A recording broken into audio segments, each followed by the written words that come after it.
बोला पुंडलिका वरदे विठ्ठल श्री ज्ञानदेव तुकाराम संत ज्ञानेश्वर महाराज की जय. हरिपाठ विवरण या मालिकेमध्ये आज आपण हरिपाठातील जो 22वा अभंग आहे त्या अभंगाचं चिंतन करणार आहोत. काय आहे तो हरिपाठातील 22वा अभंग? नित्य नेम नामी तो प्राणी दुर्लभ, लक्ष्मी वल्लभ तया जवळी. नारायण हरी नारायण हरी, भुक्ती मुक्ती चारी घरी त्यांच्या. हरिवीन जन्मतो नरकची पैजाणा, ए माझा पाहुणा प्राणी होये. ज्ञानदेव पुसे निवृत्तीची चाड, गगनाहुनी वाढ नाम आहे.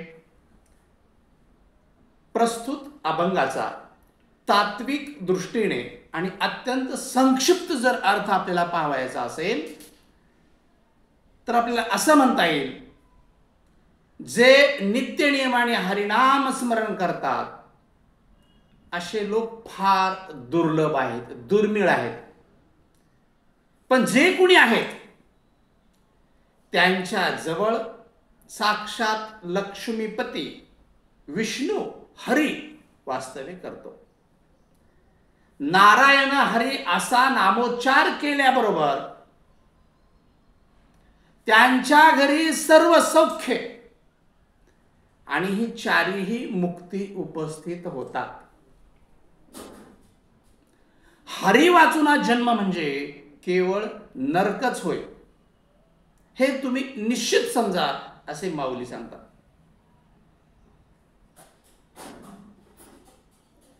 आणि हरी वाचून जो जन्म गेला तो तरी नरकच होतो, पण तो या जन्मानंतरही तो फक्त येमाचा पाहुणा बनतो. म्हणजे त्याला नरकात जावे लागते, नरकवास भोगावा लागतो. ज्ञानदेव महाराज नामाबद्दल आपले सद्गुरू श्री निवृत्तीनाथांना विचारतात, विचार पुसतात. तेव्हा सद्गुरू निवृत्तीनाथ म्हणतात, नाम आकाशापेक्षाही मोठा आहे, व्यापक आहे. ज्ञानदेव पुसे निवृत्तीची चाड, गगनाहुनी वाढ नाम आहे. असा आपल्याला या एकंदर अभंगाचा संक्षिप्त तात्विक दृष्टीने अर्थ पाहता येईल. खरं म्हणजे आपण जेव्हा या अभंगाचं संपूर्ण चिंतन पाहणार आहोत तेव्हा मात्र माऊलीच्या या अभंगातील प्रत्येक चरणाचं सविस्तर चिंतन करावंच लागेल. काय आहे या अभंगातील पहिलं चरण? या अभंगातील पहिलं चरण असं आहे, नित्यने म्हणामी तो प्राणी दुर्लभ, लक्ष्मी वल्लभ तया जवळी. लक्ष्मी वल्लभ विष्णू नारायण तया जवळी. पण पहिल्याच ओळीमध्ये, पहिल्याच चरणामध्ये माऊली सांगतात, नित्य नेम नामी तो प्राणी दुर्लभ. दुर्लभ या शब्दावर ट्रेस करतात माऊली. ज्यांचा भगवंत नामाचा अखंड नियम आहे, जप आहे, असे प्राणी अत्यंत दुर्लभ आहेत असे माऊली म्हणतात. नाम घेणारे जगात पुष्कळ आहेत हो, पण त्याच्यात नियमितता नाही, सातत्य नाही. किंवा काही लोक नाम हे मनामध्ये विशिष्ट हेतू धरून करतात, सहेतुक नाम घेतात. आपली कामना पूर्ण करण्यासाठी काही लोक नामोच्चार करतात, त्यांना मात्र नामाची फलप्राप्ती नाही. फळाची अपेक्षा धरून केलेली सेवा, फळाची अपेक्षा धरून केलेले नामस्मरण हे फलार्थ नाही. याबाबत संत ज्ञानेश्वर महाराज म्हणतात, येर बहुत जोडिली किरीटी. किरीटी म्हणजे भगवंत देव. येर बहुत जोडिली किरीटी, जयाचे भजने भोगासाठी. ते आशा तिमिरे दृष्टी मंद झाले. स्वार्थ भावनेने भजन नामस्मरण मग पाहिजे कसं? निस्वार्थ भावनेनं भजन पाहिजे, आत्यंतिक प्रेमाने ओतप्रोत भरलेलं, सदैव नामस्मरण घेणार तो जो कोणी प्राणी असेल त्यासाठी माऊली म्हणतात नित्यनेम नामी तो प्राणी दुर्लभ. संत ज्ञानेश्वर महाराज आणखी पुढे आपल्या वहीतून म्हणतात हरी बुद्धी जपे तो नर दुर्लभ. नित्यनाम प्राणी तो नित्यनेम नामी तो प्राणी दुर्लभ. आणि मग असा जो कोणी दुर्लभ प्राणी आहे, जीव आहे, त्याच्यासाठी लक्ष्मी वल्लभ तया जवळे, त्याच्याजवळ लक्ष्मी वल्लभाचा वास असतो, निवास करतो. लक्ष्मी वल्लभ प्रत्यक्ष नारायण त्यांच्याजवळ निवास करतो. पहा, जेथे लक्ष्मी आहे तेथे जर नारायण नसेल तर ती लक्ष्मी कदापिही सुख आणि सौख्य देत नाही. आपण अनेक पाहतो, प्रत्येक जीव लक्ष्मीसाठी धडपडत असतो, लक्ष्मीच्या पूजनासाठी धडपडत असतो. वाममार्गाने गोळा केली लक्ष्मी या जीवाला सौख्य देईलच असं नाही. पण जेथे लक्ष्मी आणि तिचा वल्लभ नारायण दोन्हीही वसती एका ठाई, तेथे मात्र सौख्याची शांतीची वस्ती असते.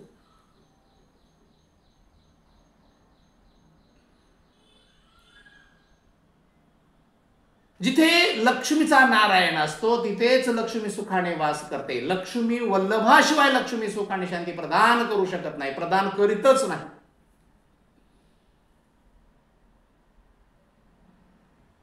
नित्यनेमाने हरिभक्ताजवळ लक्ष्मी वल्लभ अखंड वास करतो. इतकेच नव्हे तर नामधारक भक्तासाठी तो लक्ष्मी व वैकुंठ सोडूनही जातो, सोडूनही राहतो, त्याग करतो. याबाबत संत तुकाराम महाराज असं म्हणतात मुरडोनी योगियाचे मानसी, धावोनी जाय कीर्तनासी, तेथेच तिष्ठे अहर्निसी, स्वानंदेसी डुल्लत. तेथेच तिष्ठे अहर्निसी आणि स्वानंदेसी डुल्लत, लक्ष्मी वल्लभ तयाजवळ. पुढे तुकाराम महाराज एका भागात असेही म्हणतात वसे ते देव सदा सर्व काळ, वसे ते देव सदा सर्व काळ, करीती निर्मळ नामघोष, साठविला राहे हृदय संपुष्ठी, बाहेर धाकुटे मूर्ती उभा. लक्ष्मी वल्लभ तयाजवळी, मागे पुढे उभा राहे सांभाळित, आलिया आघात निवाराया, निर्वाणी गोविंद असे मागे पुढे काहीच साकडे पडोने दे. नित्यनेम नामी तो प्राणी दुर्लभ, लक्ष्मी वल्लभ तयाजवळे. म्हणून माऊली म्हणतात जो नित्य नेमनामी असा प्राणी आहे त्याच्याजवळ लक्ष्मी वल्लभ प्रत्यक्ष गोविंद वास करतो, त्याच्याजवळ भगवंताची वसती असते. या अभंगाच्या पुढच्या चरणामध्ये माऊली असं म्हणतात नारायण हरी नारायण हरी, भुक्ती मुक्ती चारी घरी त्याच्या. पहा, जो नारायण हरी नारायण हरी नारायण हरी, त्याच्या घरी काय भुक्ती मुक्ती चारी घरी त्याच्या. भुक्ती जे मनाला भोग इच्छितात, सर्व भोगाची प्राप्ती, मन इच्छिले ते सर्व भोग मिळण्यासाठी भुक्ती. आणि मुक्ती चारीही मुक्ती. जो अखंड हरीचे ध्यान करतो तो मोक्षदाता नारायण त्यास रूप आरोग्य भोग आर्तही देतो. श्रीकृष्ण भगवान उद्धवास म्हणतात भक्त सकाम जरी चित्ती, तो जे करी अन्यन्य भक्ती, तय काम पुरवणी मी दे मुक्ती, भक्ता अधोगती कदा न घडे. किंवा काम पुरवणी द्यावया मुक्ती, काय माझे गाठी नाही शक्ती, मी भक्त कैवारी श्रीपती, त्यासी अधोगती कधा न घडे. भुक्ती मुक्तीचारी घरी त्याच्या, त्यासी अधोगती कधा न घडे. नारायण हरी नारायण हरी, ज्याच्या मुखावाटे हा सदैव नामोच्चार होतो त्याच्या घरी भुक्ती मुक्तीचारी सदैव वास करतात. या भाव संत तुकाराम महाराजांच्या अभंगातील अनेक प्रमाणे आपल्याला घेता येतील. हरी म्हणता भक्ती, हरी म्हणता मुक्ती, चुके याता याती हरी म्हणता. बघा मग तुकाराम महाराज काय म्हणतात, हरी भक्ता मुक्ती, हरी म्हणता मुक्ती, चुके याता याती हरी म्हणता. भुक्ती म्हणजे इच्छिलेले भोग प्रदान करून देणे. नित्यने म्हणामी अशा पुरुषाच्या घरी चारीही मुक्ती राबतात. जेथे लक्ष्मी वल्लभ, पहा, जेथे लक्ष्मी वल्लभ, जो षडगुणी ऐश्वर्य संपन्न ज्ञानधर परमात्मा आहे, तो अखंड सान्निध्य करतो त्या हरिभक्ताच्या घरी. तेथे भक्ती आणि मुक्तीची अप्राप्यता कशी राहणार हो. तुकाराम महाराज याबाबती आणखी दुसऱ्या अभंगात असं म्हणतात, तुका म्हणे मुक्ती हरिदासाच्या घरी, ओंगळती चारी रिद्धी सिद्धी. अहो मुक्तीच काय, रिद्धी सिद्धी देखील त्यांच्या घरी अशा येरझाऱ्या मारित असतात, वास करीत असतात. एकनाथ महाराज याबाबत म्हणतात, भगवंताची नामकीर्ती, त्याचे नामे परमभक्ती, भक्तीपाशी चारी मुक्ती, दास्यत्व वसते नृपणाथा. भक्तीपाशी चारी मुक्ती दास्यत्व करत असतात. अशा पद्धतीने संत एकनाथ महाराज भागवतामध्ये सांगतात. वरील सर्व ओव्यावर नामधारकाच्या घरी भक्ती आणि मुक्ती वास करते हे स्पष्ट होते. म्हणून माऊली म्हणतात, नारायण हरी नारायण हरी, भक्ती मुक्ती चारी घरी त्याच्या. या अभंगाच्या पुढच्या चरणामध्ये माऊली असं म्हणतात, हरिविन जन्म तो नरकची पैजाणा, एमाचा पाहुणा प्राणी होये. हरिविन जन्म, एक तर मनुष्य जन्म फार दुर्लभ सांगितलेला आहे. पहा, फार दुर्लभ. संतांनी मनुष्य जन्माची दुर्लभता अत्यंत सुंदर पद्धतीने अनेक ठिकाणी वर्णन केलेले आहे. तुकाराम महाराज तर एका ठिकाणी म्हणतात, एक एक योनी कोटी कोटी फेरा, मग मनुष्य देह वारा लागतसे. किंवा अनंत जन्मीचा शेवट पाहता नरदेह आला हाता तुझ्या. एवढा मनुष्य जन्म दुर्लभ आहे. किंवा संत एकनाथ महाराज म्हणतात, सकळ देहा माझे पहावो, अति दुर्लभ मनुष्य देहो, त्याचे प्राप्तीचा संभव हो अति दुर्गम. एवढा मनुष्य देह दुर्मिळ आहे, दुर्गम आहे, श्रेष्ठ आहे. अनंत जीवाच्या निर्मितीमधून जेव्हा भगवंताला समाधान झालं नाही, तेव्हा त्याच्या मनासारखा अप्रतिम असा जीव आणि देह निर्माण करण्याच्या प्रक्रियेमध्ये देव घुसले. आणि तो देह आणि तो जीव म्हणजे मानव जात आहे. या मानवी जन्मामध्ये जर आपण हरिनाम घेत नसू तर हा जन्म प्राप्त होऊन देखील काहीच अर्थ नाही. म्हणून म्हणतात, हरिविन जन्म तो नरकची पैजाणा. एवढा दुर्लभ मनुष्य जन्म प्राप्त होणे तो हरिविन राहील तर त्याचा नरकच होईल. संत तुकाराम महाराज म्हणतात, स्वर्गीचे अमर इच्छिता ते देवा, मृत्यू लोकी व्हावा जन्मा. स्वर्ग लोक देखील तिथून इच्छा केली जाते, आम्हाला ह्या मृत्यू लोकामध्ये जन्म व्हावा. कशासाठी, कशासाठी जन्म व्हावा. नारायण नामे हो जीवन मुक्त, कीर्तने अनंत गावो गीते. हरिनाम घेण्यासाठी, भक्ती करण्यासाठी. स्वर्गीचे अमर इच्छिता ते देवा, मृत्यू लोकी व्हावा जन्मामा. तुकाराम महाराज तुका म्हणे जन्मा आल्याचे सार्थक, विठ्ठलची एक देखलिया. हरिविन जन्म नरकची पैजाणा. जन्माचं सार्थक विठ्ठलची एक देखलिया. नाम घेतलं नाही. मनुष्याना नरदेह प्राप्त करून विठ्ठल प्राप्ती करून नाही घेतली तर त्याचा जन्म नरकच होतो.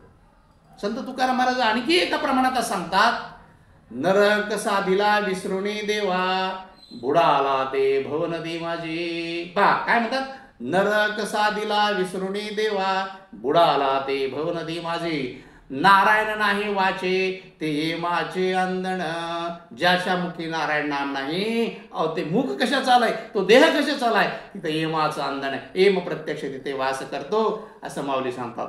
ज्यांचा जन्म हरी वाचून चाललेला आहे, ज्यांच्या जन्मामध्ये हरिनामाचा उल्लेख नाही, तो प्राणी जिताच नरक आहे. जिताच नरक आहे. आणि तो मेल्यावर देखील पुढच्या ओळीमध्ये सांगतात, येमाचा पाहुणा प्राणी होये. मेल्यावर देखील त्याला येम घेऊन जातात, सर्व यातना देतात आणि त्याचा पाहुणा पूर्ण येमलोक होऊन जातो. म्हणून माऊली या ओळीमध्ये म्हणतात, हरिविन जन्माते नरकची पैजाणा, हेमाचा पाहुणा प्राणी होये. आणि या अभंगाच्या शेवटी शेवटच्या चरणामध्ये ज्ञानदेव माऊली असं म्हणतात, ज्ञानदेव पुसे निवृत्तीची चाड, गगनाहुनी वाढ नाम आहे. प्रत्यक्ष ज्ञानदेव माऊलींनी आपले सद्गुरू विश्वात्मक विश्वेश्वर श्री निवृत्तीनाथाला नामाबद्दल आपली शंका विचारतात, नामाबद्दल विचारतात. सद्गुरूंना विचारणा करतात. तेव्हा सद्गुरू म्हणतात, निवृत्ती महाराज म्हणतात, नाम हे आकाशापेक्षाही व्यापक आहे, मोठे आहे.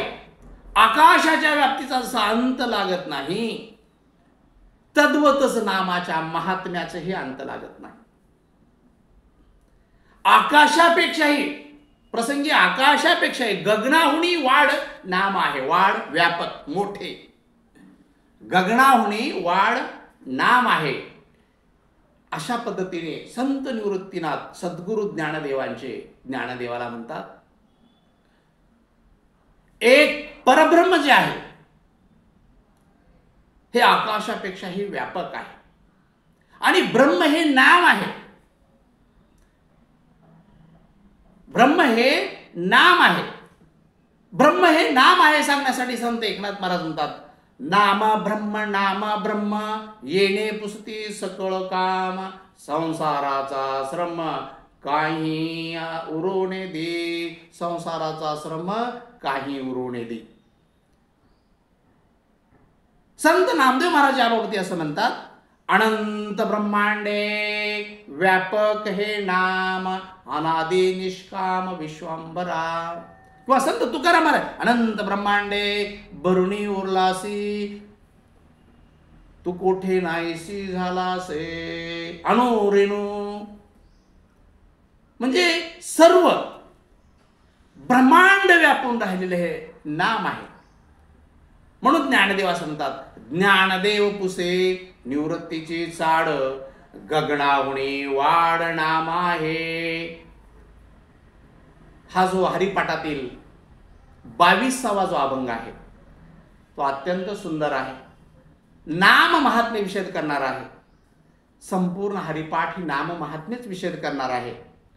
तो हरिपाठातील अभंग परत एक बार आपण म्हणूया आणि आपली सेवा आपण या ठिकाणी थांबूया. नित्यनेम नामी तो प्राणी दुर्लभ, लक्ष्मी वल्लभ तया जवळे. नारायण हरी भुक्ती मुक्तीचारी, घरी त्याच्या हरिवीन जन्मतो नरकची पै जाणा. ए माझा पाहुणा प्राणी होय, ज्ञानदेव पुसे निवृत्तीची चाड, गगनाहुणे वाढ नाम आहे. रामकृष्ण हरी पांडुरंग हरी, रामकृष्ण हरी पांडुरंग हरी, पांडुरंग हरी.